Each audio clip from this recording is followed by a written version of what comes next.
Recording is on. Fala, Caveira. E aí, brother?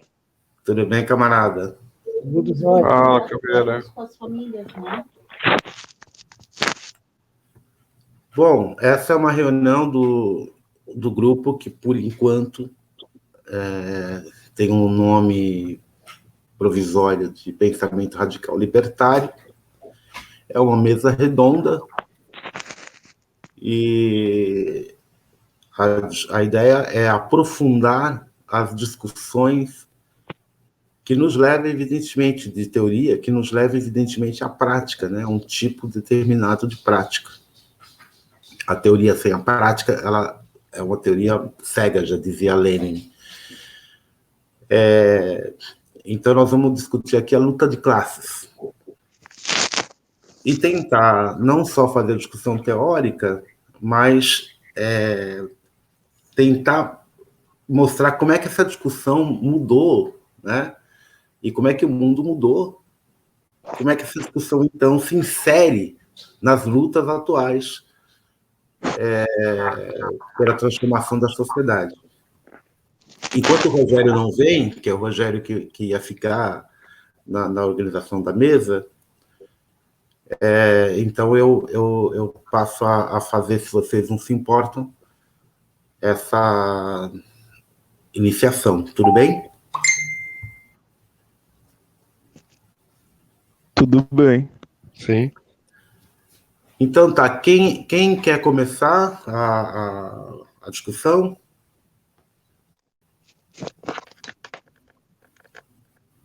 São todos ouvidos. Querem que eu comece?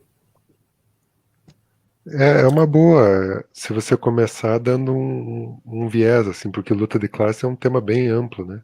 É bem Quem sabe para começar a conversa, assim, tentar dar um viés para qual aspecto da luta de classes. Ok. No mundo atual, nós estamos vivendo um processo onde o capital está tentando produzir aquilo que a burguesia sempre quis, que é o capital sem trabalho. Essa discussão do capital sem o trabalho, ela é antiga, né? Ela não é de hoje. O Proudhon, ele, num dos textos dele, inclusive que eu coloquei aí, ele diz sobre a sociedade das máquinas, né? Ele fala que na sociedade a aparição incessante das máquinas é antítese à fórmula inversa de divisão do trabalho. O que ele quis dizer com isso é que quanto mais a técnica, veja, a divisão do trabalho aí para o Proudhon é uma questão técnica, não é a divisão social do trabalho, mas a divisão específica do trabalho nas fábricas, na produção, na distribuição, enfim, no capital mesmo, na produção do capital. Ele coloca que essa incessante produção de maquinários vai colocando máquinas no lugar de trabalhadores. Isso significa que ele refere, por exemplo, que um tear antigo precisava de 4 trabalhadores, isso em 1843. E quando veio o novo tear, precisava de um só, né? E produzia mais. Então, ele faz uma discussão lá atrás, lá em 1843, sobre essa produção incessante das máquinas que visa modificar a divisão do trabalho, né? Quer dizer, o trabalho que ele chama de trabalho parcelar, o trabalho parcelado, e que Marx falava que era o fim da totalidade, né? O produtor não tinha mais a ideia geral do seu produto, né? No mundo todo. E não tinha mais esse controle da sua própria produção. Isso vai ocorrer de forma mais efetiva, né?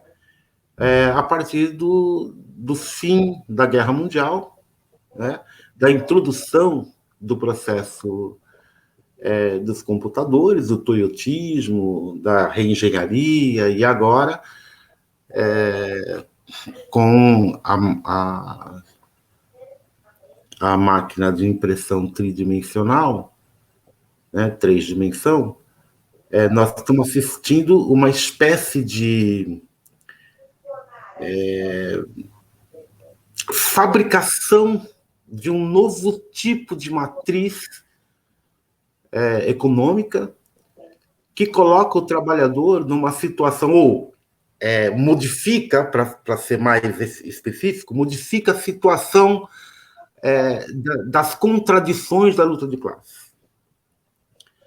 Essas contradições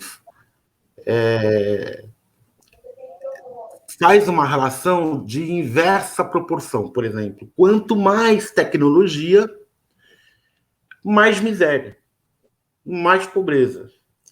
Então, enquanto a tecnologia for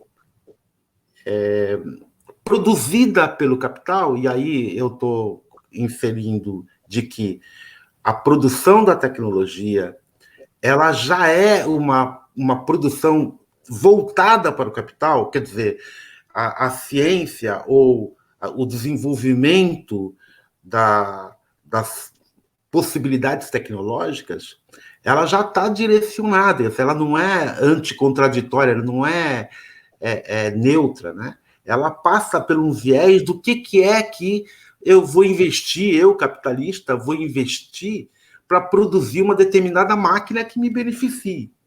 E as máquinas que não lhe beneficiam, ou as tecnologias que não lhe beneficiam, vão sendo rejeitadas, né? E sofrem da falta de investimento. Eu quero citar um exemplo, que é o exemplo e aí a gente tento fazer... Desculpa, eu tive um AVC esses dias e a minha cabeça não anda muito boa.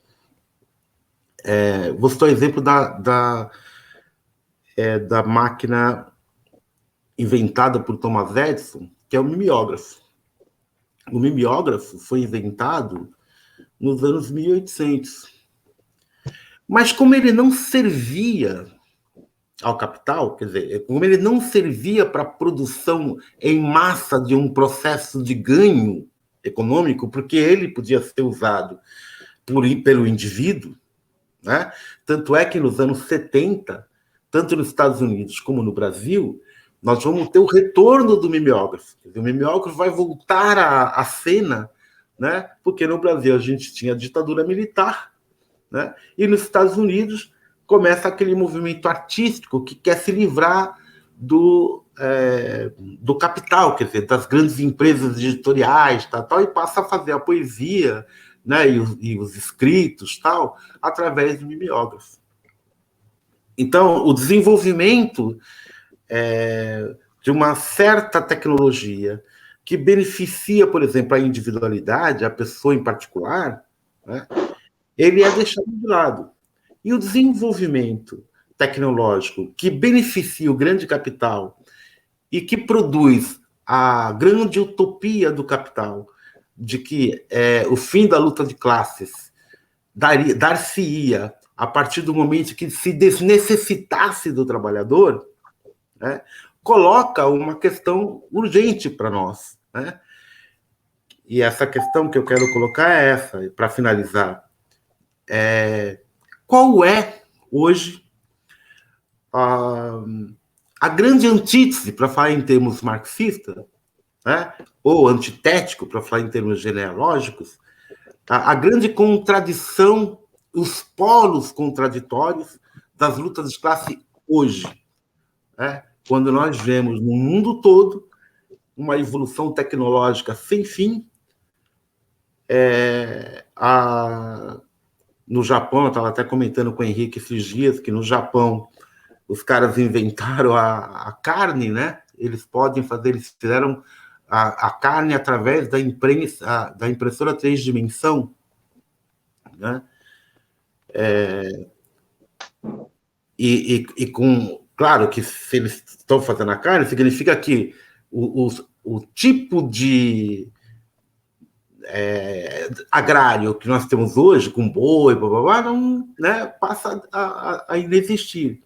E aí, qual é o polo dessas classes da tradição socialista e anarquista, a burguesia, a classe trabalhadora, o pequeno burguês, o camponês, né? E todos um conjunto de parcelamento na burguesia. Então você vai ter os gestores, você vai ter os chefetes, tal, vai ter a questão militar, enfim. Para chutar a bola, então, como é que está hoje, dentro desse plano tecnológico e deste mundo complexo, a questão da luta de classes?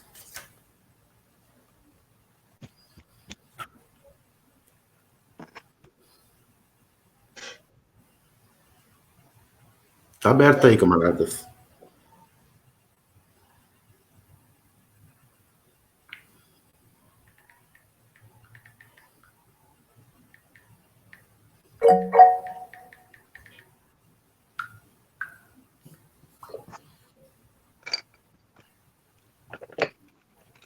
Eu me inscrevi ali, acho que eu já vou começar a falar, então. Pode falar. Eu acho que para as classes capitalistas, que eu parto do princípio que são duas, né? São a burguesia de um lado e os gestores ao lado dela também, mas é comum a gente se referir somente à burguesia, né? Mas não podemos esquecer da importância dos gestores, né? Que também são uma classe tão capitalista quanto a burguesia e que geraram o capitalismo de Estado nas experiências ditas socialistas, né? Que, aliás, considero que chamar aquilo de socialismo faz parte da ideologia burguesa, né? É uma falsa interpretação da realidade. Havia extração de mais-valia, só que ela era feita por gestores, né? Não havia ali uma burguesia proprietária dos meios de produção que estavam estatizados, mas havia proletariado sendo explorado e tendo mais-valia extraída. Mas atualmente não, né? Mas isso, se a gente for analisar a história do capitalismo, as principais crises pelas quais ele passou, não é muito, a minha área não é muito economia, mas a gente poderia resumir que foram crises de superprodução, né? Então, o capitalismo, ele vive esse eterno dilema. Ao mesmo tempo em que ele gera tecnologias que permitem uma superprodução, e o Preto muito bem lembrou que não existe neutralidade na tecnologia, né? As tecnologias são guiadas para os interesses do capital, né? Ao mesmo tempo em que cada vez mais as tecnologias exponencializam a capacidade produtiva, elas geram desemprego, né? Elas não conseguem anular a componente humana da exploração, porque mesmo que se crie uma máquina de inteligência artificial, ainda assim, a meu ver, vai precisar de pelo menos um ser humano para tomar conta daquilo, minimamente, né? Também talvez esteja no horizonte que a gente ainda não consiga imaginar, né? Mas esse desemprego não pode chegar a um nível, ultrapassar aquele nível aceitável de exército de reserva, a ponto de não haver consumidores para aquela mercadoria, né?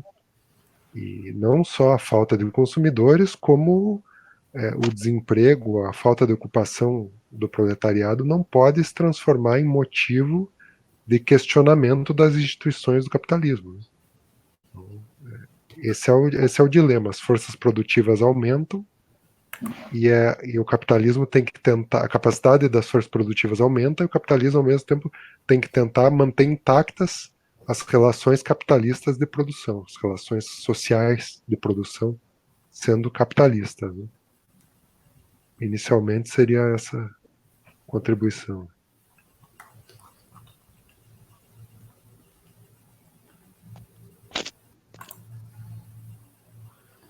Eu posso falar? Rogério está aí?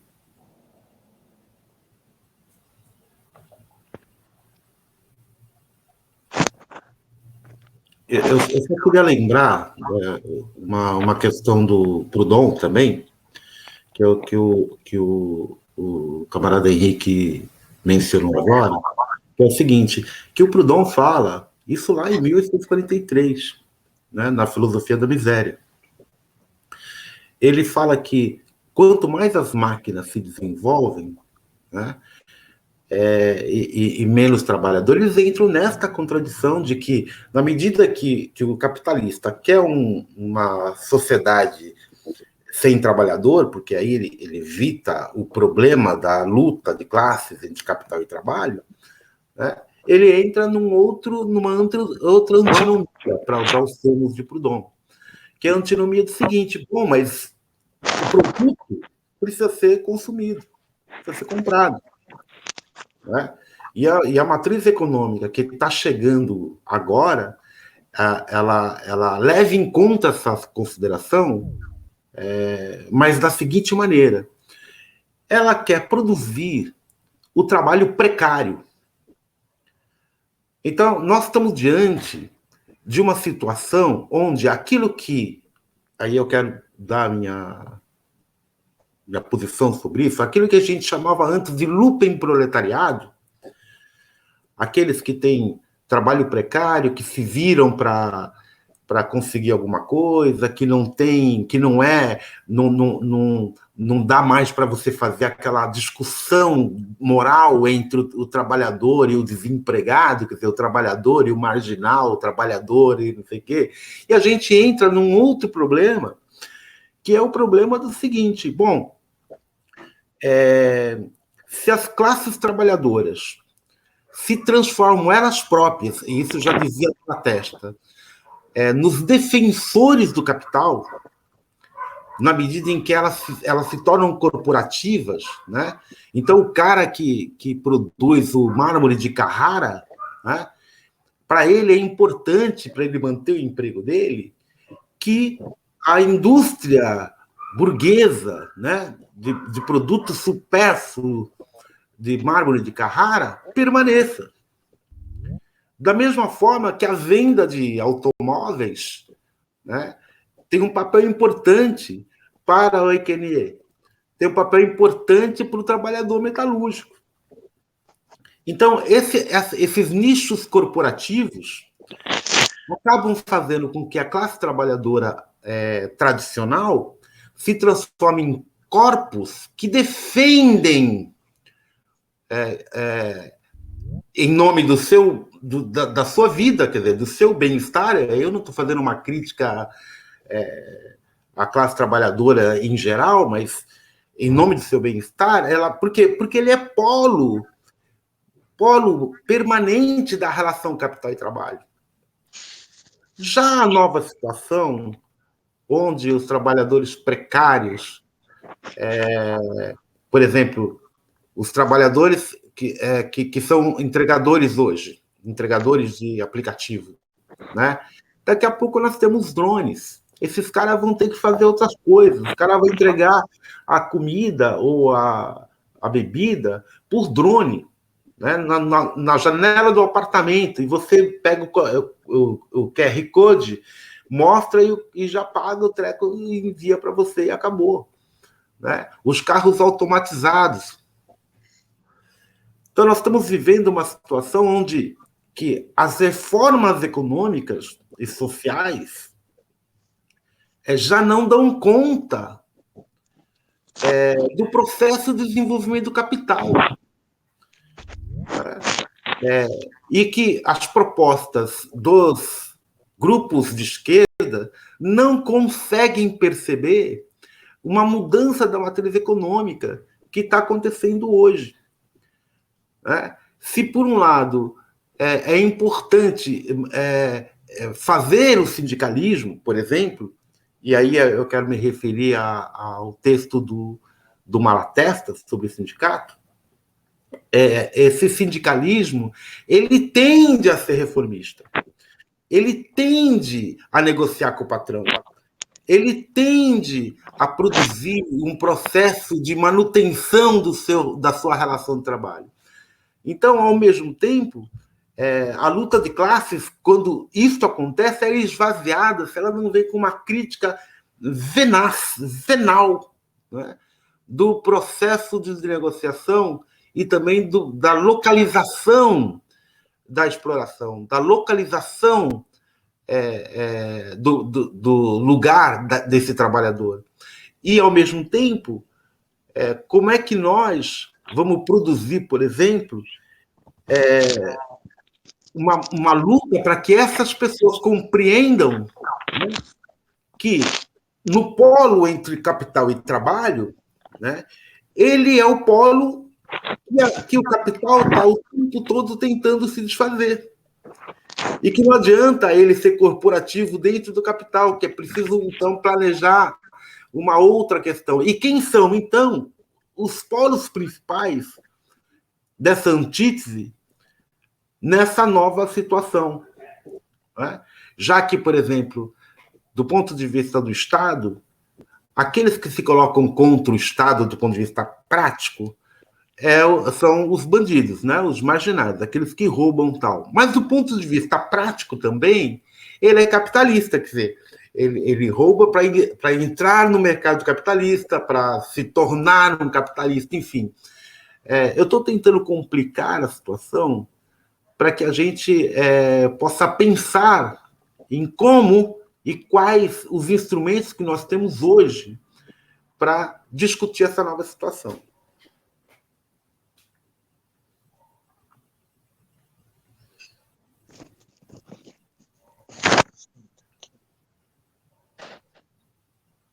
Está aberto aí, pode falar.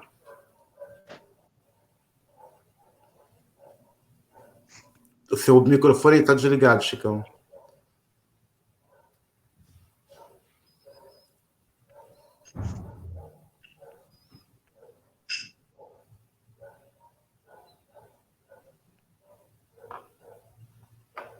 Não estamos te ouvindo.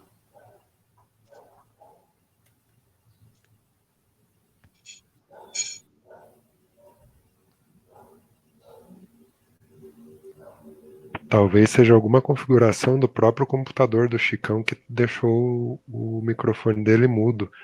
Dependendo se for um laptop, tem um botão ali em cima que emudece e ativa o laptop. Não sei se é o caso. Já aconteceu comigo também. Ouviu, Chicão?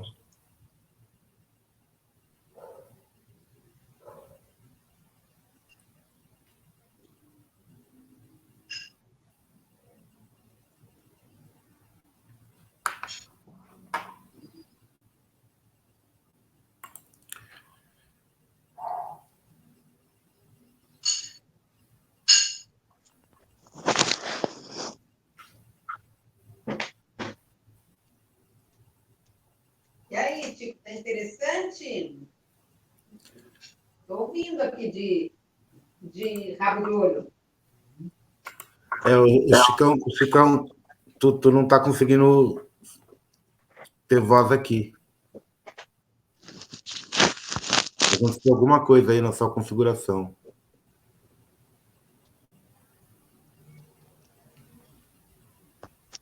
Tenta entrar e sair de novo. Tenta sair e entrar de novo. Bom, enquanto isso, eu queria ler um pedacinho do Proudhon para vocês. Ó. Atingimos apenas a segunda fase de suas evoluções e já encontramos em nosso caminho dois abismos que parecem infranqueáveis: a divisão do trabalho e as máquinas. Como fazer com que o operário parcelar, se for um homem inteligente, não se embruteça? E como fazer, se ele estiver embrutecido, que retorne à vida intelectual? Como, em segundo lugar, fazer nascer entre os trabalhadores esta solidariedade de interesses, sem a qual o progresso industrial se conta apenas por suas catástrofes, quando esses mesmos trabalhadores estão profundamente divididos pelo trabalho, pelo salário, pela inteligência e pela liberdade, isto é, pelo egoísmo. Como, por fim, conciliar aquilo que o progresso ocorrido teve por efeito tornar inconciliável. Apelar para a fraternidade e a comunidade seria antecipar as datas. Não há nada de comum, não pode existir fraternidade entre criaturas como as que a divisão de trabalho e o serviço das máquinas fizeram. Não é deste lado, ao menos no presente, que devemos buscar uma solução. Ó, só o texto do... Pode falar, Chicão. Espera aí, vamos ver se... Tá, já melhorou o meu áudio, agora dá para me escutar. Não, então colocando um pouco sobre essa questão que estavas colocando, sobre essa modificação das relações de trabalho, né? Nós podemos notar que isso daí já vai começar ali, principalmente a partir da década de 80, né, os processos de reengenharia, né, onde o trabalhador vai receber uma parte do lucro, né, como forma de induzir esse, né, aumentar a lucratividade desse trabalho, né, tem aí, e também ao mesmo tempo, e algumas questões aí que tu colocas que são bem interessantes, que é a geração de uma guerra, de uma luta interna dentro da própria classe, né, dentro dos próprios oprimidos, né, dentro daqueles que não se beneficiam com o capitalismo, né, que é essa questão do desemprego está intimamente ligado, desses subempregos, né, estão intimamente ligados com isso, né? A questão, né, como tu colocasse bem, a questão, né, do ladrão, né, o cara que rouba, né, e aí tu cria uma luta interna, né, que o problema não é mais o problema não é o capital, o problema é é o ladrão, o problema é o desempregado, é o vagabundo, né, tu cria essa série de problemas internamente dentro da classe que auxiliam bastante para o capital para ele ficar livre dessa luta, né? Livre dessa luta. Então e por vezes a classe começa a não se reconhecer como classe, né? Ela não se reconhece mais como classe, mas sim como desejo de ser capitalista, ou o desejo de viver com as comodidades que o capitalismo vai lhe permitir, né? Aí, por exemplo, né, também tem uma função essencial nisso, também nesse sentido, se a gente observar também a própria imprensa marrom, né, a dita imprensa marrom, para aquela necessidade de ver alguém que é mais desgraçado do que eu. Me lembro de um sociólogo falando da questão da imprensa marrom, que o sujeito vai lendo vai vendo esses jornais e descobre que ele, apesar de ele passar 4 horas do dia dele, 5 horas do dia dele dentro de um ônibus para ir para trabalhar e voltar do trabalho, passa 8 horas trabalhando, enfim, tem alguém que é mais desgraçado do que ele, que é aquele sujeito que está lá tá lá, que vai ser retratado por, né, perder a vida de forma desastrosa nessa imprensa marrom, né? Então tem toda uma construção ideológica aí que o capitalismo faz muito bem, né? Muito bem feito, de maneira bem marcante, né? Né, criando esse conflito interno, né, desviando, né, e aí né, criando um outro conflito que não um conflito principal, né, desviando a atenção, né, a clássica do Maquiavel, né, está sendo, né, utilizado ainda até hoje. Rogério, você já está aí, né? Então, se você quiser assumir a organização da mesa aí, pode assumir. Boa noite, pessoal. Tudo bem com vocês? Então, eu tô, na verdade, aqui na sala e com o meu pai, e ele tá meio acamado, assim, tá meio ruim. E eu tô meio que observando ele, toda hora ele quer descer da cama, subir, ele tá com falta de ar. Então eu prefiro ficar só na observação, se eu tiver que falar, eu falo alguma coisa daqui a pouco e tal. Mas eu vou ficar mais como ouvinte nessa primeira reunião, mas tá muito interessante aí o debate, e se eu puder acrescentar alguma coisa mais para frente, eu acrescento. Então, eu não queria nesse momento ter esse papel aí de moderador, eu peço desculpa aí a vocês. Não, beleza. Bem, o Chicão colocou uma questão importante, mas que eu quero questionar. Que me perdoe, Chicão, fazer um questionamento específico. Hoje, a noção ideológica ela está tão disseminada, como disse o Chicão, que nós temos um grande problema. Por exemplo, o trabalhador de aplicativo, a noção dele de luta anticapital praticamente não existe. Porque ele não vê o capital como um problema, ao contrário, ele quer ter o seu próprio carro, a sua própria moto, ou os caminhoneiros, o seu próprio caminhão, e se tornar um profissional liberal. E a luta dele contra a relação geral, ela fica obscurecida. Fala, Henrique. Não, pode terminar a tua intervenção, daí eu faço minha fala. O que eu estou tentando dizer é o seguinte, é que vamos olhar, por exemplo, a luta de classes do ponto de vista agora do Brasil, por exemplo, né? Então nós temos uma classe trabalhadora que se perdeu com seus sindicatos, né, na negociação com o patrão.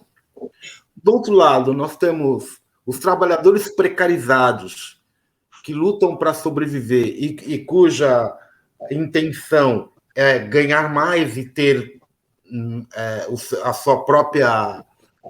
ser patrão de si mesmo, né? Como dizia o Proudhon lá atrás, que o cara quer ser patrão de si mesmo, ou o próprio Malatesta. E não vê uma saída senão dentro do processo de reforma do Estado. Porque nós, de forma geral, precisamos rever como que a gente produz uma ideia de sociedade anticapital e anti-exploração que pareça para essas pessoas melhor, uma saída melhor do que a saída que elas estão tendo hoje.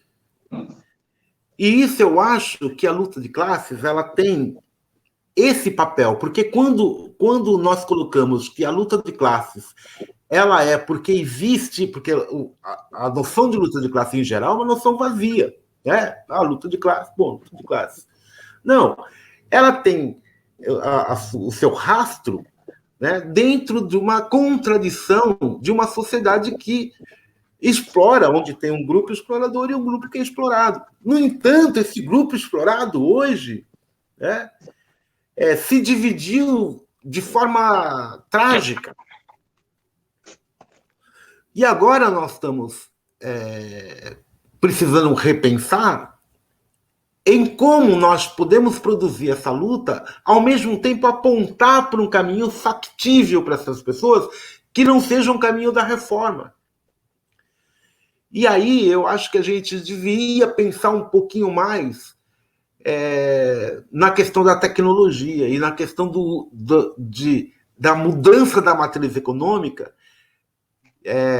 porque dos papéis que nós temos hoje na mesa, do ponto de vista tecnológico, é a impressora 3 dimensão, por exemplo. Ela nos dá uma outra questão, que é o seguinte, que se você está precisando de um garfo, você não precisa mais comprar o garfo. Você pode fazer o garfo com a impressora 3 dimensão. Só que isso não vai estar nas mãos dos trabalhadores. Ora, mas isso significa um conjunto de novas possibilidades, desde a organização comunitária para fazer carros para uso coletivo, para fazer o que se precisa com máquinas possíveis, e produzindo, então, uma outra dimensão da luta de classes. É claro que eu estou falando isso pensando no seguinte: o que tem por trás desse meu pensamento é o seguinte, é que esse processo anterior do capital, ele mudou. E que agora nós temos que olhar como olhava o Bakunin. Se trata de quem tem a propriedade e quem não tem a propriedade. E nesse sentido, não é só a propriedade dos meios de produção da vida. Porque os próprios meios de produção da vida, né, ou os meios de subsistência, por exemplo, a casa, né, se tornou uma possibilidade de renda. Então, a questão ficou mais grave. E acho que talvez seja esse nosso papel, né, de estar tentando aprofundar essa discussão para procurar saídas do ponto de vista do fim da exploração e do capital. Fala, Henrique. Mais especificamente falando sobre luta de classes, eu queria agora focar na componente ideológica, como o Preto já levantou, o Chicão também, a questão da subjetividade do proletariado. Talvez em toda a história do capital, a subjetividade do proletariado nunca esteve tão alinhada com o capitalismo. Ela nunca, as cabeças, as mentes do proletário, dos proletários, nunca foram tão reféns dos valores capitalistas. Quer dizer, desde a Revolução Industrial, das primeiras grandes fábricas, você tem as primeiras revoltas. Se a gente for analisar em perspectiva histórica, a última grande onda de lutas proletárias no mundo acabou o quê? Anos 70? No máximo, ali, o comecinho dos anos 80, e não se fala mais nisso. E já se vão 40 anos. E isso aí tem tudo a ver com uma mudança de paradigma. Já foi citado a questão do toyotismo. O que o toyotismo começa a fazer no começo dos anos 70? Desculpa.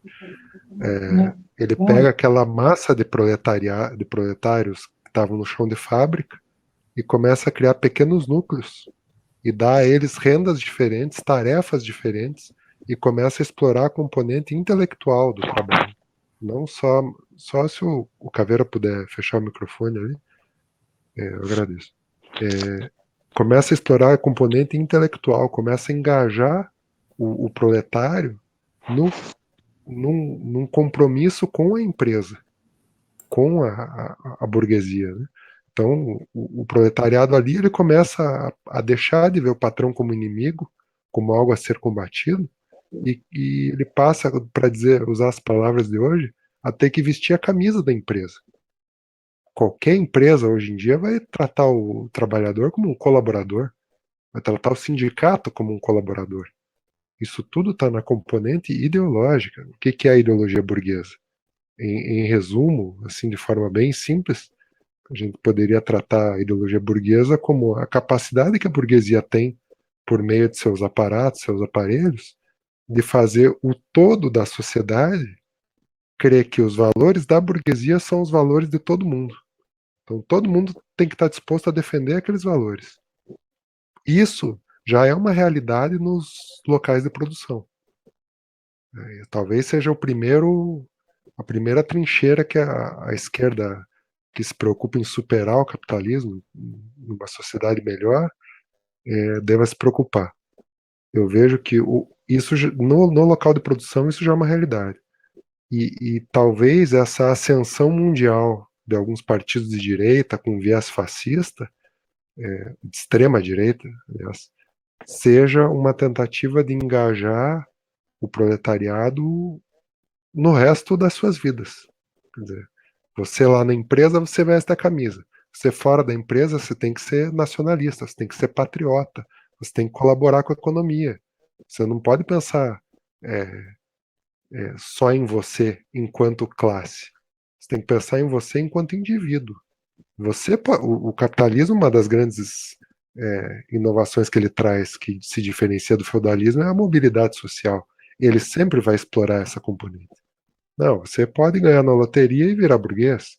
Você pode ver, você não é trabalhador, você é um empreendedor, como o Preto falou aí. É um discurso muito comum nos locais onde há a precarização do trabalho. Então, assim, talvez um primeiro passo para a gente fazer uma abordagem para bater de frente com essa ideologia burguesa que está arraigada hoje na subjetividade do proletariado, cabe à esquerda que se propõe anticapitalista, antiestatal, pensar do que o proletariado é capaz de colocar no lugar do capitalismo. E isso não é um exercício de imaginar. Ah, vamos agora fantasiar. Não. É olhar para o passado. É olhar para as expressões da luta proletária, em que momentos da história que o proletariado ameaçou a existência do capitalismo. O que ele estava fazendo de diferente? O que ele propunha ao invés dos sindicatos? O que ele propunha ao invés da propriedade privada dos meios de produção?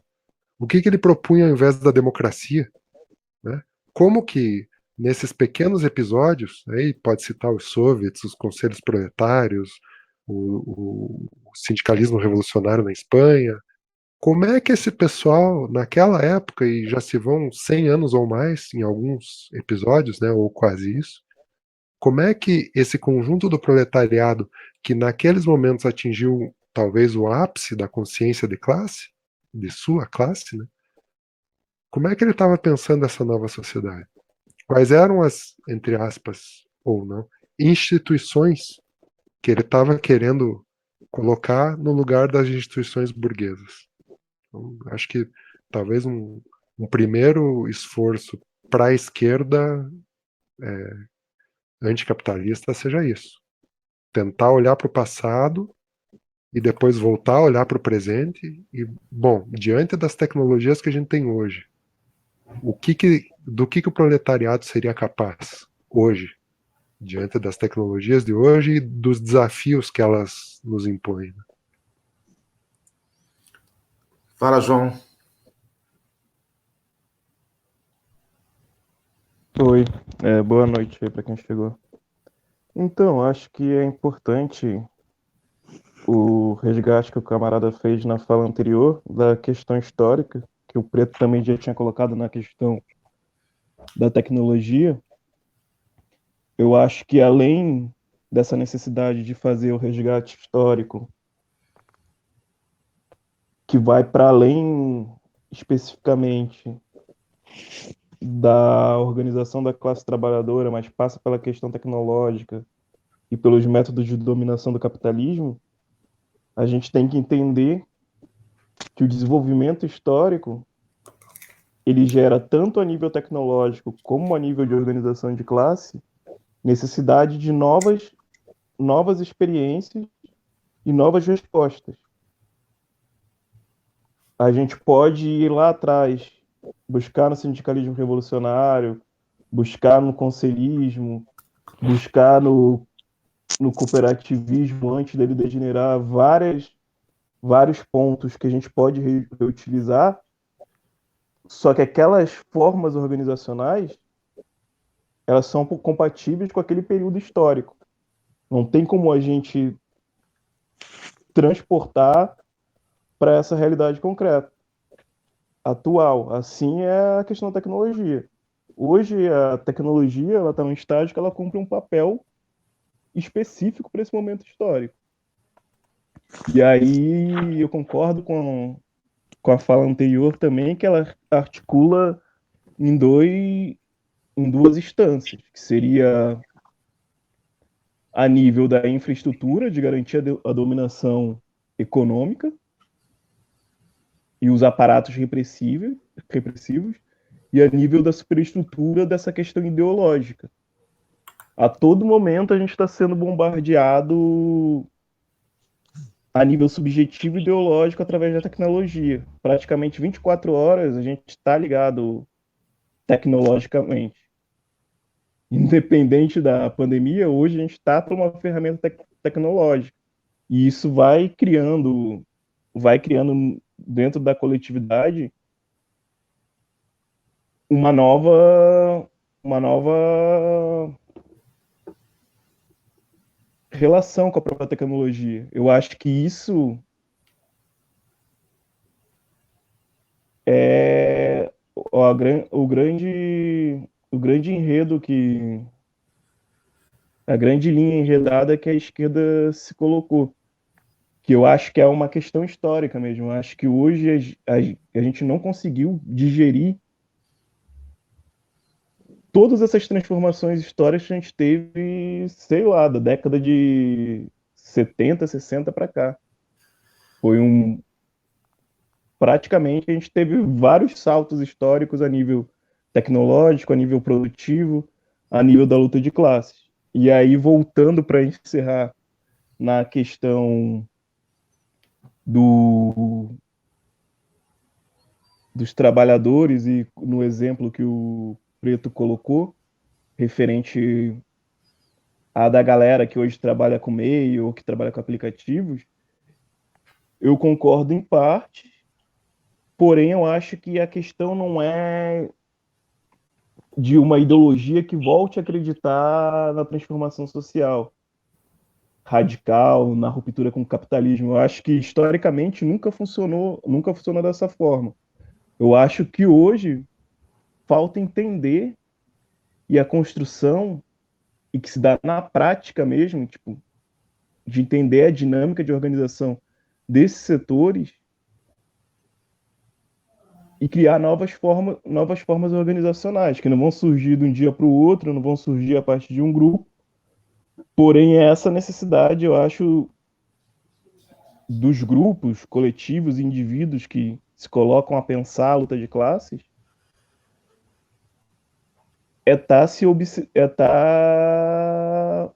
meio que se lançando na realidade, mesmo que aprofundando teoricamente, com todas as ferramentas possíveis, para tentar entender o que tá acontecendo e as formas que estão principistas ali, embrionárias, surgindo. Querendo ou não, todo o processo de exploração e toda a contradição capital-trabalho, ela gera forma de resistência. Não pode ser no formato explícito, às vezes é muito implícito, às vezes no formato de organização que a gente está acostumado tradicionalmente, mas tem um germezinho ali. Porque independente de ideologia, independente de esquerda, direita, votar Bolsonaro ou não votar, a contradição capital-trabalho, ela continua gerando resistência em todos os setores. O que acontece para mim é que tem setores que estão mais integrados à estrutura social, com mais seguridade social, e outros menos. E dentro desses menos tem esse fator ideológico, de construção da subjetividade, do empreendedorismo, que funciona, porém tem um limite quando bate de frente com a contradição. É isso, assim. Concluo. Muito bem. Está aberto? Eu queria se alguém quiser falar, só interferir, tá bom? Me desculpa a minha voz, a minha palavra não está saindo direito. Depois que eu tive o AVC, eu estou com um leve problema de fala. Então, bom, eu queria recuperar um pouquinho a fala tanto do camarada Henrique como do João. Na questão do camarada Henrique, é a seguinte, eu também acho, mas eu acho que a nossa grande referência e onde até pela situação política colocada na época, que é a Comuna de Paris, foi o grande, se eu não me engano, para mim, né, foi a maior experiência radical que nós tivemos na história mundial. de autogestão, de mudança das formas produtivas, né? Depois da Revolução Espanhola. Isso porque eu acho que a autogestão, enquanto uma forma de luta ideológica, ela é fundamental. E aí eu quero me explicar por quê. Por exemplo, o capitalismo, ele trabalha com... E ele inventou várias questões, né? Como, por exemplo, o racismo. O racismo... e ele resolve o problema do racismo colonial, que ele trouxe, porque o racismo, a escravatura antes da colônia era de um tipo, de um estatuto, e a escravatura depois da colonização era de outro estatuto. Hoje, para ele lidar com aquela coisa que ele próprio criou e criou em seu benefício, que é evidente que na medida que você inferioriza mulheres, inferioriza negros, inferioriza índios, né, tornam subpessoas, né, você também produz uma legitimação da sua exploração e da subserviência dessas pessoas. Hoje ele traz um empreendedorismo negro. Isso implica na subjetivação da pessoa de tal forma que a culpabilidade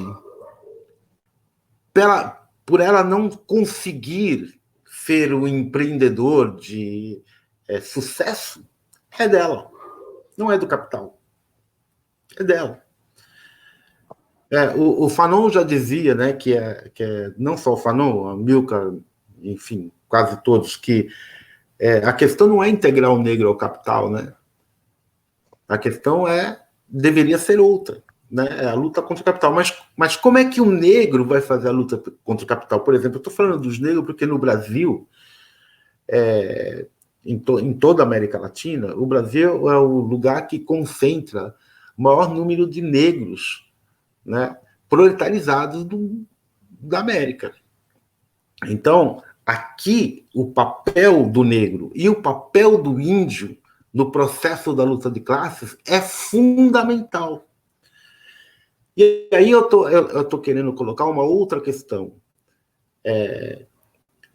que não é só os trabalhadores, mas hoje a grande contradição do capital, né, são aqueles processos que não reproduzem ou aparentemente, ou como deveriam, não reproduzem o capital.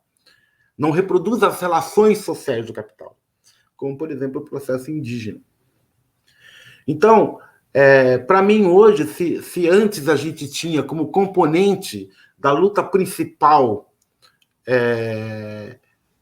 operários e camponeses contra o capital, hoje nós teríamos, numa outra escala, operários índios, negros, né, e camponeses pobres, né, nessa estruturação da luta anticapital. Agora, ao mesmo tempo, é preciso que essa vontade de empreender, quer dizer, essa ideologia do empreendedorismo, se transforme em autoprodução da vida, em capacidade autoprodutiva. E eu acho que a autogestão nesse sentido, e a gente se envolver nas comunidades, produzir uma noção de que é possível, com as novas tecnologias, produzir aquilo que se precisa, né? Eu já citei aqui o exemplo das máquinas impressora 3 dimensão, porque eu hoje acho que se a gente não conseguir mostrar que é possível viver de outra maneira, ter outra ideologia, prescindir do capital, nós vamos estar sempre num processo permanente de reforma, que isso é a ideologia do capital, a ideologia burguesa. Quer dizer, você vai reformando, afinando as arestas da sociedade existente e não tem essa sociedade existente como inimiga, né, como inimiga da sua produção de vida, porque na medida em que você tenha a capacidade de produzir, né, e você não utiliza essa capacidade de produzir, você fica refém do capital. Então, nesse sentido que eu acho que o retorno da autogestão, como não só um processo organizacional, mas um processo de reorganização da produção das necessidades da vida, talvez seja um dos polos, um dos pontos principais na luta contra o capital.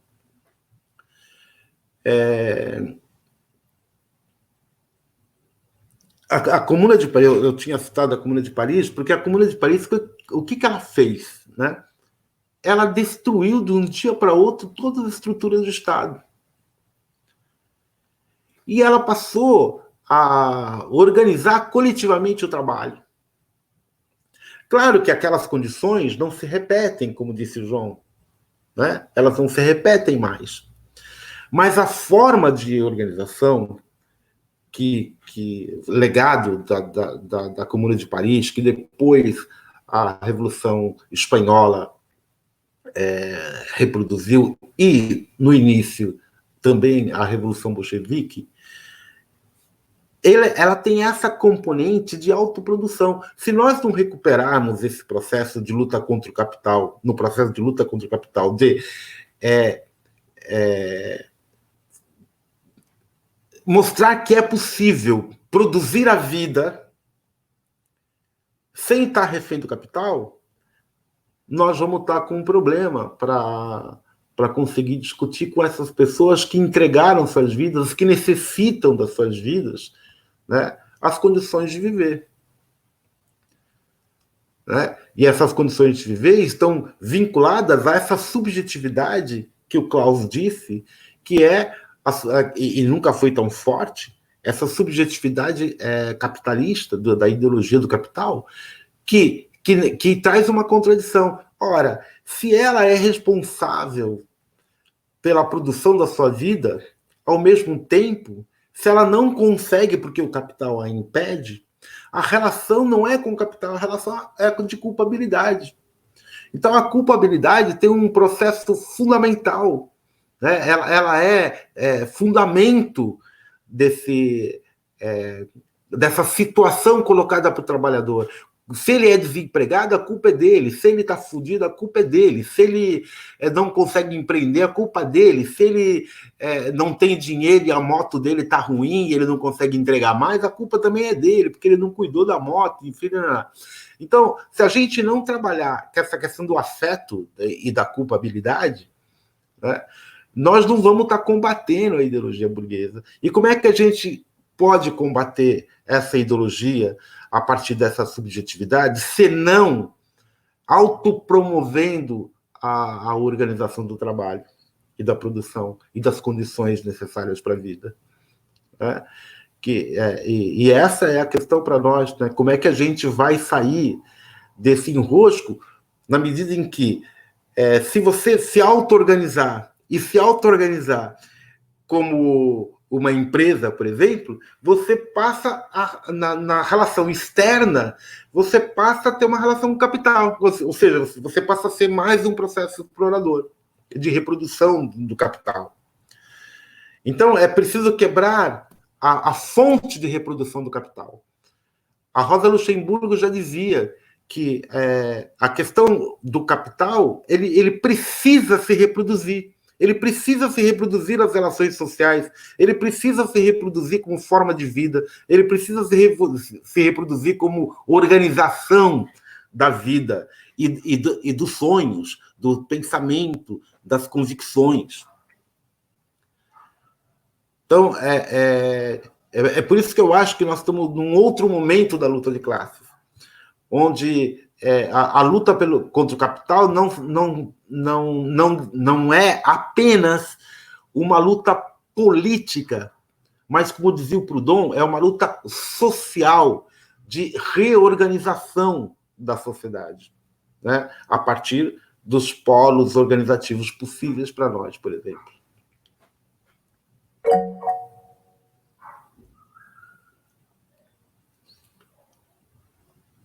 Pode falar. Só dar um exemplo disso que você falou agora sobre essa questão da culpabilidade e do individualismo, né? Que se a gente for buscar na história, talvez tenha começado, sempre existiu, mas começou como política institucional de Estado ali, talvez a partir do Consenso de Washington, no começo dos anos 80, ali com Margaret Thatcher e toda aquela extrema-direita se articulando em combate à ideia de coletivismo cego que se propagandeava a existir na União Soviética. E nos anos 90 começa esse discurso a tomar conta de todo o planeta, né? O fim de qualquer ideia de coletividade. Margaret Thatcher tem frases emblemáticas nesse sentido. Ela foi uma das maiores propagandistas enquanto gestora pública, né? E se isso já é difícil pro capital, imagine para nós, que a gente está querendo derrubar o capital. E eu digo assim, por que isso atrapalhou o capital? Eu vou lembrar agora a questão da pandemia. O individualismo estava tão arraigado e ainda está na cabeça das pessoas, dos trabalhadores, enfim, que até na hora do capital, quando o capital precisou que as pessoas tivessem um mínimo de senso de coletividade, em muitos lugares do mundo ele não viu brotar esse senso, porque ele já tinha arrasado na cabeça das pessoas. Então, um lá usava máscara, o outro não usava. Até hoje, um tomou vacina, o outro não toma vacina. E aí a economia, claro, o capital está preocupado com a economia, né? As economias paradas, comércio fechado, fábricas fechadas, e o capital começa a perceber a sinuca de bico que ele se enfiou por estar nos últimos 40 anos bombardeando essa ideologia do cada um por si, e cada um é responsável pelo seu próprio sucesso, e cada um é dono da sua vida, e não há nada de coletivo, enfim. E ele vê que aquilo chegou num nível que está se voltando contra ele não consegue ligar as fábricas de novo, ele não consegue abrir o comércio de novo, porque realmente está cada um por si, ninguém consegue mais, ou boa parte do planeta não consegue mais ter um mínimo de noção de coletividade, de cuidado com o que é de todos e da saúde coletiva, né? Acho que essa pandemia mostrou que o capital fez um trabalho tão eficiente nesse sentido que acabou se voltando até contra ele, em alguma medida, né?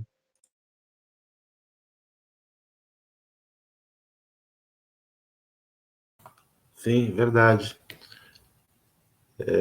Alguém mais aí quer falar?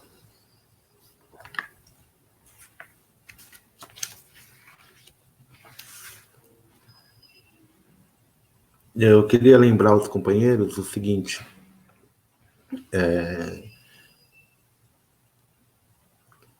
nós estamos usando a tecnologia, né?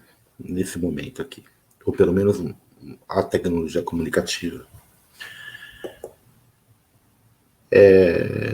Estamos numa situação onde, se por um lado o uso das tecnologias produzem uma alienação e um individualismo mesquinho, e também aquilo que eu chamo de um certo estado de natureza no meio virtual, onde as pessoas podem se esconder em avatares e destilar todo o seu ódio, né?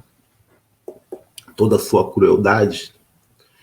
Por outro lado, as tecnologias possibilitam também que outros discursos, outras fórmulas alcancem outras pessoas, né? Possibilite essa ampliação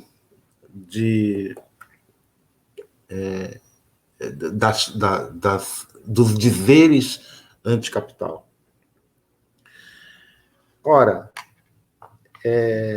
ao mesmo tempo, a tecnologia, do ponto de vista da luta de classes, ela tem tido um papel extremamente grave, que é a disseminação de culturas de ultradireita que, como o Henrique me disse outro dia, mostrando um texto do João Bernardo, que dentro dessa ordem produz um discurso anti-ordem da ordem. E esse discurso anti-ordem dentro da ordem, que já é um discurso tradicional do fascismo, tende a enuviar ainda mais as relações de classe. Por que elas tendem a anuviar? Quer dizer, por que elas lançam uma cortina de fumaça? Porque elas poupam o capital e direcionam os seus ataques a instituições e ao governo. E quanto mais você direciona os seus ataques a governo e instituições, você mais poupa o capital, porque você volta para o problema de culpa, né? Que a culpa tem sido e é fundamental nesse processo. A culpa é do governo. A culpa não é do capital. A culpa não é das relações comerciais que se estabeleceram na arte, né, que se estabeleceram em todas as relações humanas. A culpa é do capital. Ao mesmo tempo, esse discurso do capital e anticapital, ele vai para dentro da sua casa, nas suas relações com o home office. Porque com o home office, o que vai acontecer, que já está acontecendo, né? Mas o que vai acontecer de forma mais aprofundada? Aquilo que era o seu lugar de descanso, que era o lugar indevassável, como dizia o Código Civil, né? E as constituições, que a sua residência, o seu lar é indevassável, né? Ele se torna uma unidade produtiva da empresa. O seu tempo de trabalho, que antes era vinculado a uma determinada legalidade conquistada pelos lutadores sociais, anarquistas, comunistas, enfim, lá atrás, de 8 horas de trabalho diário, passa a não ter horário, mas é pago pelas 8 horas, óbvio, né? O capital vai continuar pagando as 8 horas. Mas você passa a trabalhar o tempo todo. Você não tem mais feriado, você não tem mais sábado, você não tem mais domingo, né? Você não tem mais horário. Então você pode receber um e-mail de trabalho do seu chefe, por exemplo, à meia-noite, 2 horas da manhã, ele está lá, pensou naquilo, te manda para você. E obviamente que a sua relação com isso é de ter um imediatismo, né? Porque na medida que você recebe, você responde, que essa velocidade dos aplicativos, essa velocidade da comunicação, também beneficia o capital, porque torna a sua vida toda uma vida de relação produtiva. O que isso tem a ver com a primeira questão? É que esta é uma outra coisa a enfrentar. Quando o trabalho, quando as relações de trabalho entram para dentro da sua casa, interferem na sua vida com seus filhos, interferem na sua relação amorosa, na sua intimidade, ela está abrindo um campo onde ela até então se manteve afastada. Veja, até pouco tempo atrás, desde Hobbes, quando Hobbes dizia que a vida se separava em duas com o Estado Civil. Era a vida íntima, que não interessava o Estado, e a vida pública, que interessava o Estado. E aquilo da vida íntima só tinha razão de ser se ela, de alguma maneira, interferisse nas relações que o Estado e o capital necessitam. Ora, hoje, e essa é uma outra questão para se discutir,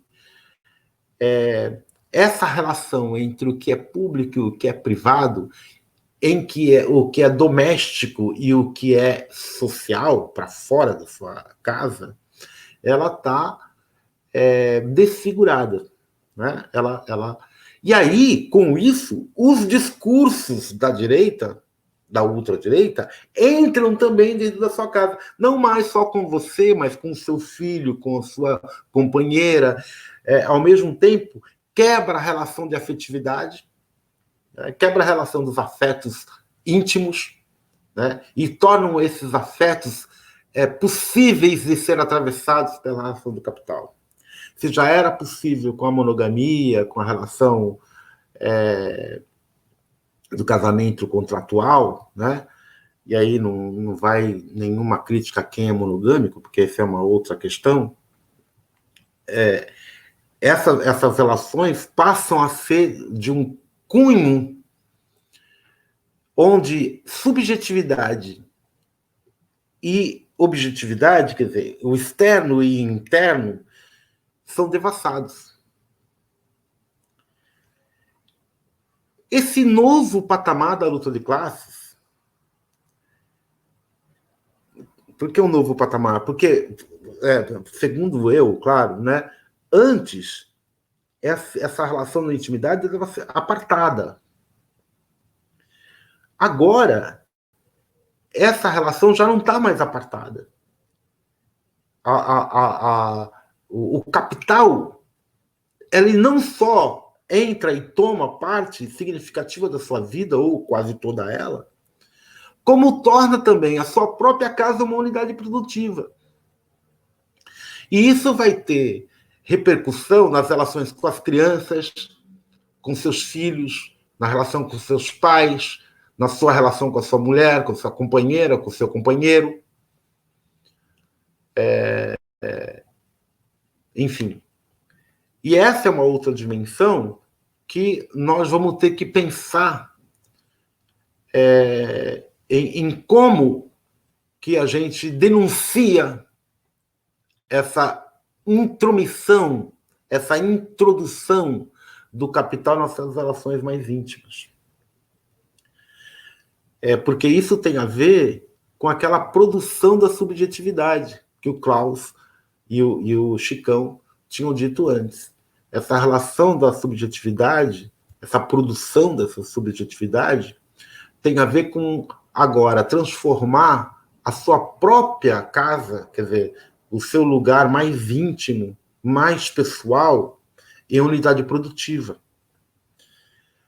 Da mesma forma, nós estamos fazendo aqui, agora, quando nós transformamos parte da nossa casa, né, e com tudo ao redor funcionando, tal, numa discussão política, compreende? Nós estamos fazendo isso, nós estamos introduzindo isso, e isso tem uma repercussão. Isso tem uma repercussão. Né? E nós temos que, penso eu, né, que a gente teria que se debruçar um pouco mais nos efeitos dessa produção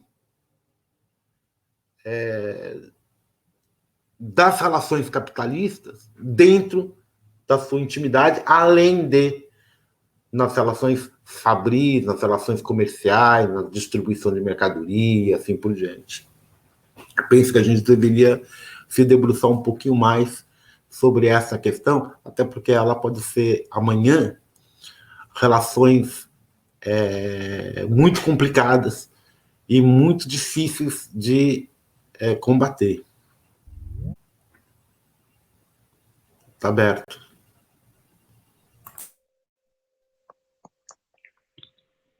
Bom, se eu puder pegar um gancho aí, o Preto citou o João Bernardo, né? O João Bernardo, ele descreve muito bem como que foi o aprendizado do proletariado em relação a essas novas tecnologias. Ele tem a teoria de que o capital, a partir do momento que ele começa a fabricar eletrodomésticos eletrônicos, ele já começa a invadir a casa do proletariado, as horas de ócio do proletariado, as horas de descanso, e começa a já treinar o proletariado para as novas tecnologias que viriam. Sem o proletariado saber, primeiro isso, e com a componente de que o proletário tinha que comprar aquilo, usar parte do seu salário, e foi o proletário mesmo que pagou por aquela formação que ele recebeu, sem saber, sem se dar conta, para se tornar um proletário mais produtivo. Né? Ele, inclusive, eu não vou lembrar o nome do livro agora, mas o João Bernardo ele cita um trecho da revista Financial Times, que é uma das maiores revistas aí de economia da imprensa corporativa. Né? E aí, acho que é uma edição da revista de 1981 ou 82, não lembro bem ao certo.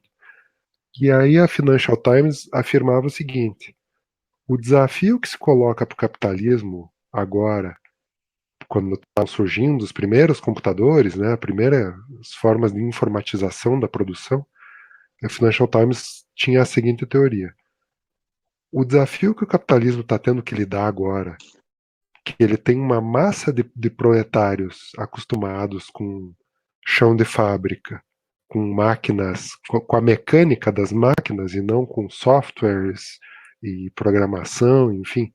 O desafio que ele tem para treinar esses proletários é muito maior do que o desafio que ele teve para transformar os camponeses em proletários no começo da Revolução Industrial. E o capitalismo se saiu muito bem com esse desafio. Né? Porque o João Bernardo fala, bom, primeiro que o capitalismo invade a casa das pessoas com eletrônicos, videogames, computadores pessoais, telefones celulares, e a pessoa se obriga, primeiro, a consumir aquilo, e segundo, a aprender a mexer naquilo. Né? Mal sabia ela que aquilo, no fundo, era um curso de formação que ela mesma estava pagando para ir depois para uma fábrica informatizada, ou até mesmo para virar hoje um entregador de aplicativo, um motorista de aplicativo. Né? Foi um custo foi um processo em que o capital não só treinou essa massa de trabalhadores, como lucrou com isso. Né? Está aí o Vale do Silício com as maiores fortunas do mundo hoje. Né? Os homens mais ricos do mundo estão lá no Vale do Silício.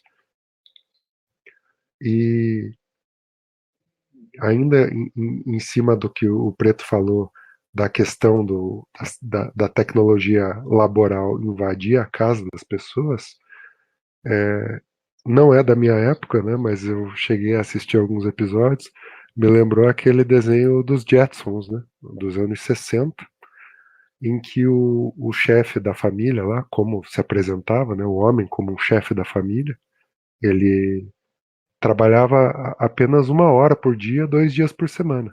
Não me lembro ao certo em que ano o desenho se passava, mas eu lembro muito nitidamente de ter uma tela na casa dele em que o patrão dele aparecia a hora que o patrão bem entendia, ele não controlava. O patrão muitas vezes pegava ele no flagra, num momento de intimidade, enfim, e ele aí levava um susto, e aquilo parecia absurdo na época, né?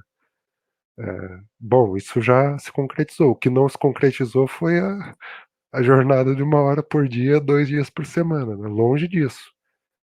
Além da gente estar trabalhando mais, porque você tem em tese aquele horário que você deve trabalhar e mais todo o horário que você vai ficar de sobreaviso, depois de que termina o expediente, entre aspas, né? No fim de semana, pode ser de madrugada, pode ser durante as férias. Então, ainda em alguns momentos, em alguns âmbitos da economia, eu nem sei se ainda dá para falar de jornada de trabalho, porque isso está tão diluído, está tão penetrou de tal forma na vida das pessoas que não existe, né? Mas não, agora é hora do trabalho. Não, agora, pois é, eu estava fazendo aqui, agora eu vou ter que trabalhar. Dá licença, deixa eu parar tudo aqui, porque eu sou escravo do smartphone, sou escravo do computador. E para fazer uma ligação com o título do nosso encontro, isso é uma das maiores, atualmente é uma das maiores expressões da luta de classe. Isso é luta de classe. Isso é o capitalista te dando uma porrada na cara, entendeu? Trabalhando com medo do desemprego, medo da fome, o medo do despejo, o assédio moral, o assédio sexual, muitas vezes. Isso tudo é luta de classes. né? Luta de classes é um termo que a ideologia burguesa aboliu do vocabulário das pessoas, assim como o proletário, o burguês, enfim. Tem um esforço imenso para abolir, mas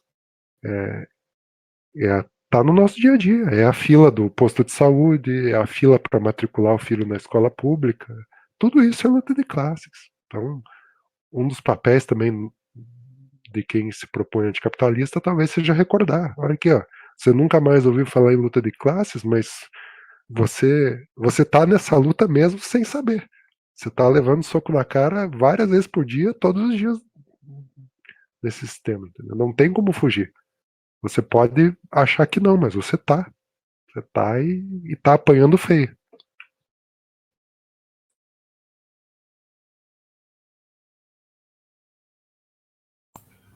Tá aberto aí.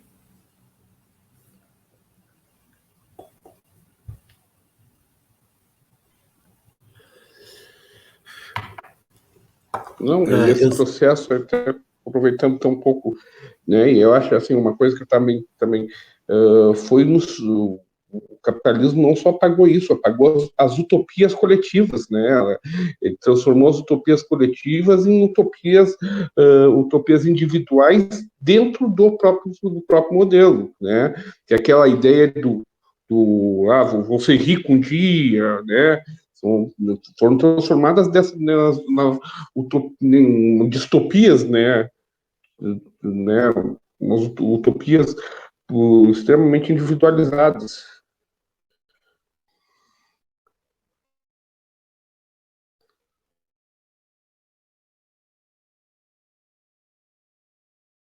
Sim, agora é bom que se frise, claro, cada um tem uma visão, assim, que quando a gente fala de individualizado, né, de individualismo, nós temos que colocar a questão do individualismo mesquinho, né? Que é o individualismo é isso que eu capitalista. quero. Sim, eu entendi, Sim, Chico. É isso que eu quero colocar. Mas é porque existe um outro individualismo, né? Que é um individualismo que até a palavra ismo nele não cabe, né? Que é a individuação, onde você seja capaz de si, né? Ao mesmo tempo que você reconhece a transindividualidade, quer dizer, que você reconhece que você é de uma mesma espécie, né? E ao mesmo tempo, essa espécie não pode te submeter, porque senão ela se perde até enquanto espécie, né? Porque se toda espécie for submetida, né, se toda individualidade for submetida, a espécie é submetida. É claro que quando se fala em individualismo burguês, se fala num individualismo onde você é o responsável por um lado, mas você não tem os instrumentos dessa responsabilidade.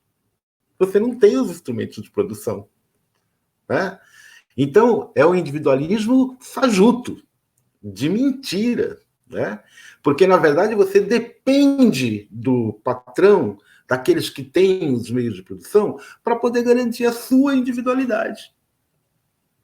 Você tem que sair todo dia de casa, agora nem sair de casa mais, né? Você pode ficar em casa e trabalhar o tempo todo. O Jetson, que o Henrique lembrou, mostra bem isso. O patrão chega, aparece de repente na tela, sabe? E te pega lá beijando, sei lá, fazendo o quê? Com a sua companheira ou com o seu companheiro, né? Dando banho na criança e assim por diante. Só que essa relação, hoje, ela se transforma numa relação onde a luta de classes ela desaparece. Ela é dissolvida. E ela é dissolvida porque os discursos, o tempo todo, é um discurso de luta pela sobrevivência, né? De capacidade individual dentro de um mercado determinado, de competição um com o outro, né? Porque, afinal de contas, Se você quer entrar na universidade, por exemplo, você tem que concorrer com um monte de outros, né? Se você quer... e aí, esse monte de outros entra numa discussão de mérito. Quem tem mérito, quem não tem mérito. Se você não tem mérito, é porque você não fez o suficiente, que você é responsável pela sua própria miséria. Esta é a pior relação e talvez o pior discurso que o capitalismo produziu, que é o discurso do mérito. E esse discurso ele vem com uma contrapartida, e é importante que a gente discuta, né, por que ele funciona, como é que ele funciona, né? Porque ele parte de um pressuposto que como os bens são finitos e as necessidades parecem infinitas, né? Ou aqueles que necessitam parece maior do que os bens que são produzidos, e esse é o discurso por trás da questão do mérito, há que se ter a capacidade, há que se ter a possibilidade inata, né, ou a habilidade produzida, para poder se cercar daquilo que você necessita. Esse discurso é um discurso extremamente importante, porque ele diz para você que, se você ficar doente, a culpa é sua, porque você não cuidou da sua saúde, porque você não tomou as precauções de vida, porque você não se alimentou direito, porque você bebeu demais, porque você se preocupou demais, porque você... Sabe aquela música do... eu queria viver melhor, como é que é? Do Titãs lá, que Titãs canta. Esqueci. Mas ela produz esse tipo de discurso, onde você... esse individualismo é esse que é o individualismo que te culpa pela sua própria situação. Não culpa o capital, não culpa o burguês, não culpa o sistema político, né? Não culpa o sistema econômico. Ao contrário, o desculpa dizendo que esse sistema econômico, que esse sistema político lhe dá a possibilidade de... E que você não alcançando essa possibilidade, né, é porque você não fez o suficiente. Né? Essa margem do suficiente, isso tem a ver com a mobilidade social que o Henrique falou há pouco, que essa mobilidade social ela funciona como contrapartida para você. Ora, lá em Roma, os escravos podiam chegar a imperador. Aliás, um deles chegou. Né? Porque os romanos inventaram a mobilidade social. É claro que eles não inventaram, porque não, tem toda uma discussão, mas o Maquiavel dizia assim, olha, era melhor você produzir as disputas dentro do sistema do que fora do sistema. Se o sistema não der as condições para você fazer as disputas, né, você vai procurar essas disputas fora dela, fora do sistema, e aí fazer com que o sistema seja rompido, né, com que se produza revoluções. Então, as contrapartidas, a ideia de que se você fizer o suficiente, você tem essa mobilidade, quer dizer, você chega por mérito a um lugar onde você não chegaria, né? Então, se você é proletariado, você pode chegar a ser patrão, ou se você ganha 1.000, você pode fazer um concurso público, sei lá, fazendo alguma coisa que te qualifique para ganhar 2.000, para ganhar 3.000, para ganhar 4.000, significa que você já concorda de antemão de que aqueles que ganham menos porque não foram capazes o suficiente. E você lida com isso, com essa situação de diferenciação de capacidades entre as pessoas. Eu tenho dito para os meus alunos, quando dou aula, que o primeiro passo da universidade, né, quando você entra lá, é qualificar você ao desqualificar os seus próprios pais, os seus vizinhos. Porque, afinal de contas, você foi capaz de entrar na universidade. E o outro não. Então, e isso te dá o quê? Um poder, né? Te torna egoisticamente um superior, né? Produz uma relação de superioridade. Mas isso acontece exatamente porque nesse mundo onde o capital domina e todos os meios de produção estão na mão do capital, e todos os meios de vida estão, vamos falar meios de vida, né? Que é melhor, estão na mão do capital, o capital faz um funil.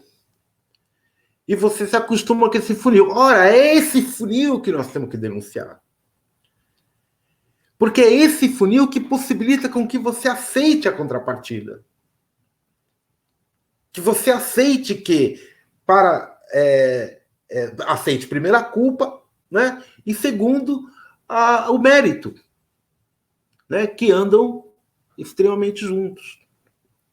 Então, acho que a gente deva, quando discute luta de classes, perceber como é que o capital produziu essas relações de poder e como é que as pessoas acabam aceitando essas relações a partir de procedimentos, né, de contrapartidas.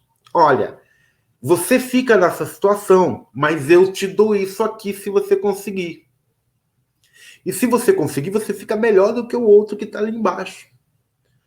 Porque as relações são relações de hierarquias, né?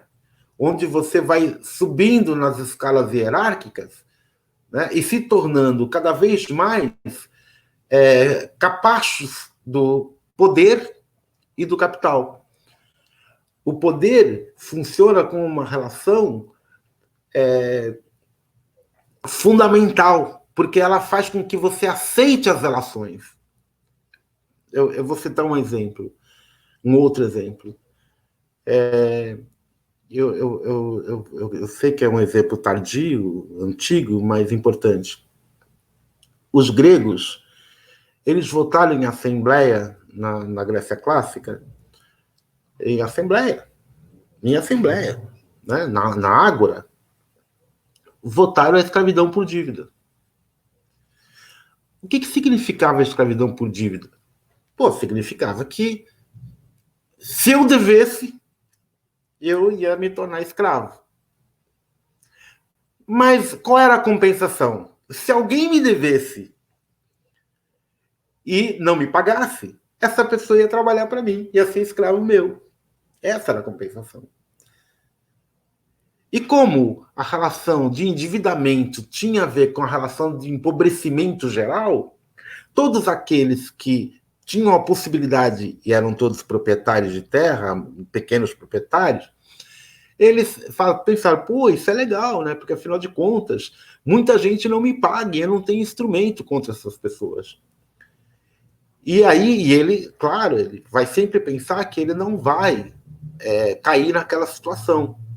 Mas o que aconteceu foi exatamente ao contrário, né? Porque como isso beneficiava os grandes proprietários de terra, os grandes financistas da época, chamado por Aristóteles de benfeitores, o que aconteceu foi que a maioria dos pequenos proprietários de terra se endividaram e perderam suas terras e se tornaram escravos dos grandes proprietários.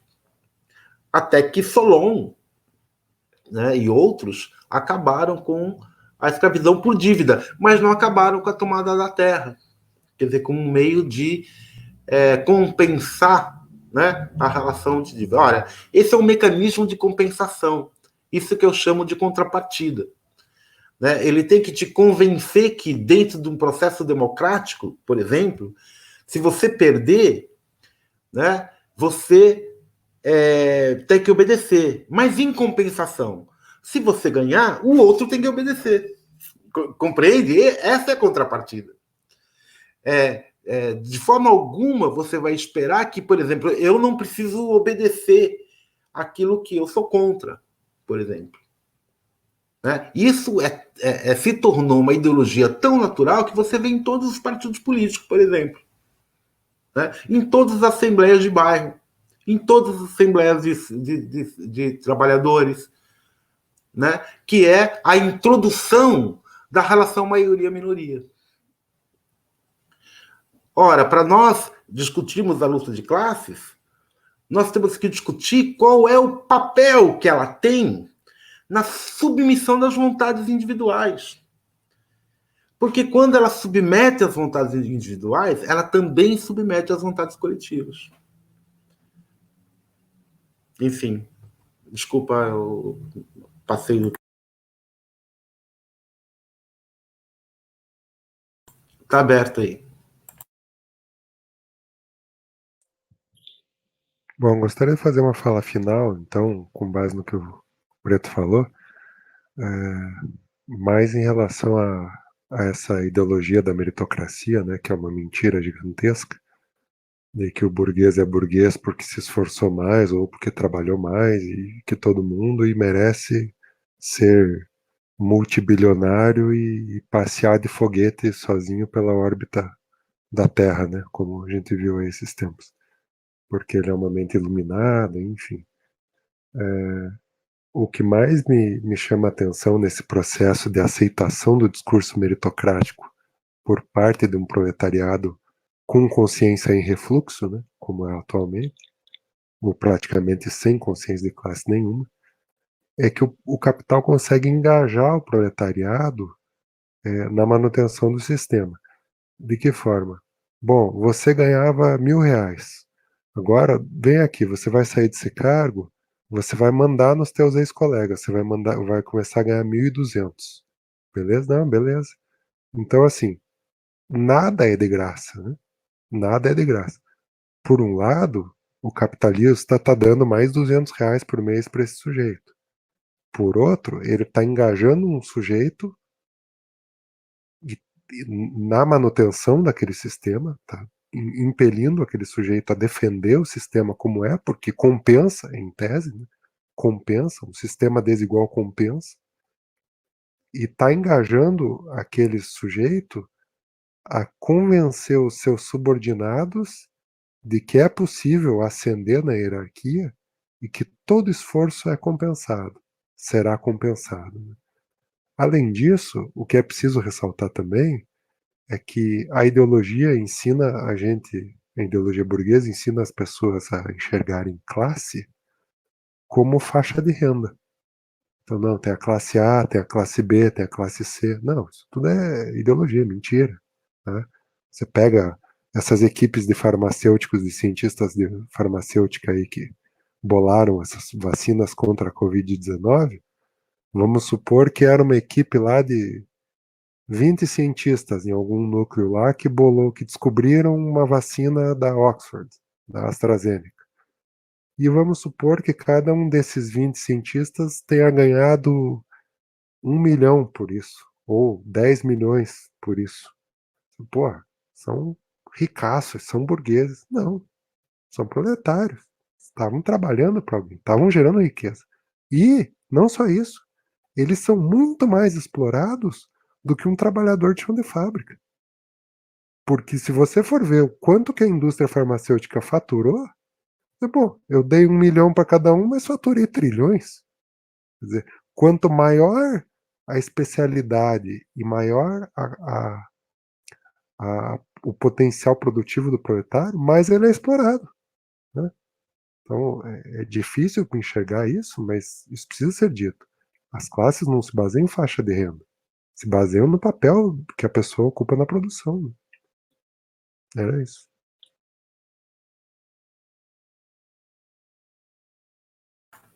Bom, companheiros, eu queria primeiro aqui agradecer a Maritza de México, que está acá conosco. Gracias, Maritza, y que ustedes sean la bienvenida. A Maritza participa do movimento zapatista lá em São Cristóbal de las Casas. É uma companheira muito valente, muito combativa, e estou muito grato por sua presença. Também agradecer ao Chicão, ao Caveira, ao Rogério, ao Henrique, ao João, ao Kenny e a todos os companheiros que estiveram nessa produção dessa primeira mesa redonda. Eu vou abrir aqui para que os companheiros se despeçam e a gente, então, na próxima reunião, a gente decide qual vai ser a próxima mesa redonda e também as críticas que nós dessa produção aqui, como é que foi, se foi bom, se não foi bom, o que tinha de errado, o que era preciso fazer, como é que precisa aprimorar, enfim, essas coisas. Está aberto aí para que os companheiros se despeçam. Lembrando que isso vai se tornar um vídeo que vai para o YouTube e que muitas outras pessoas poderão assistir. Bom, então vou começar a me despedir. Então, foi um prazer estar com os companheiros, com o pessoal, tá? É sempre bom revê-los, né, os companheiros, e conhecer os novos camaradas, né, que aí estão, né, enfim. Enfim, eu acho que foi bastante produtivo, acho que a proposta aqui, eu acho que sempre a proposta sai com com mais dúvidas do que certezas, né? Eu acho que pensar e repensar esse processo, o processo libertário, pensar e repensar né, o capitalismo, né, esse capitalismo aí que não, né, que se molda né, de forma diferente, né, a luta de classes, enfim, né, acho que foi bastante produtivo nesse sentido, né. Então, não tenho mais a que agradecer aí pelo convite, pelo papo, tá?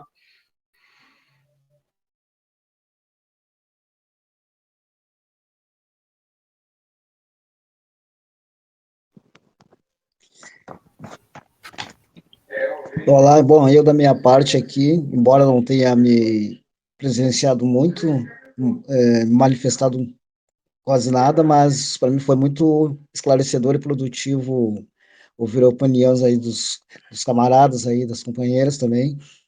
E eu vou ficar aqui amadurecendo algumas ideias, algumas questões que foi colocada aí, né? Que sempre estava me batendo aqui na minha cabeça, justamente agora que eu estou inserido nesse meio que vocês estavam comentando, umas que vocês citaram aí, que é como eu trabalho de motoboy, eu estou inserido nesse meio e vejo esse distanciamento cada vez mais claro, mais forte, presente nos dias de hoje, né? Esse individualismo que está cada vez mais presente, né? Mas isso eu vou madurando aqui tudo isso que eu ouvi aí, né? E essas questões todas que foram debatidas, né? No mais, foi um prazer rever algumas figuras que não via há muito tempo também e conhecendo os novos também aí. É isso aí.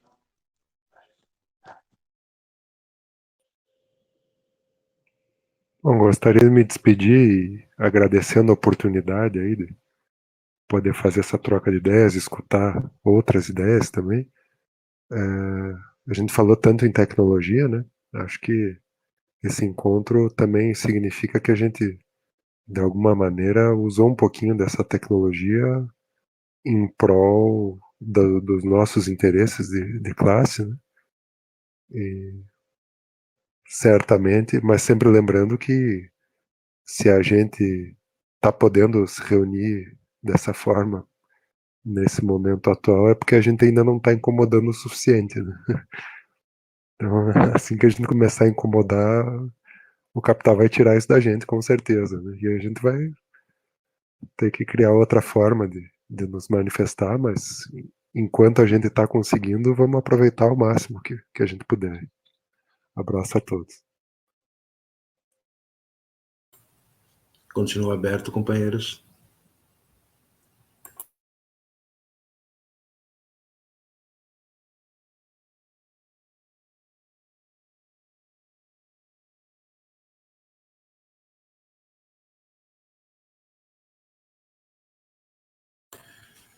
Bom, Obrigado.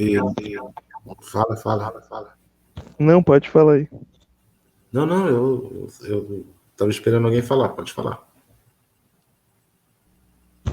Não. Obrigado pelo convite. Foi bom.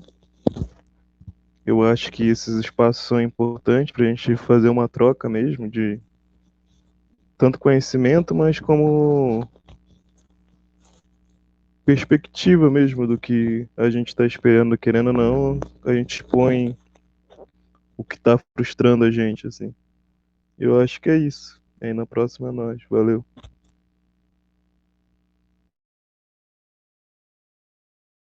Alguém mais?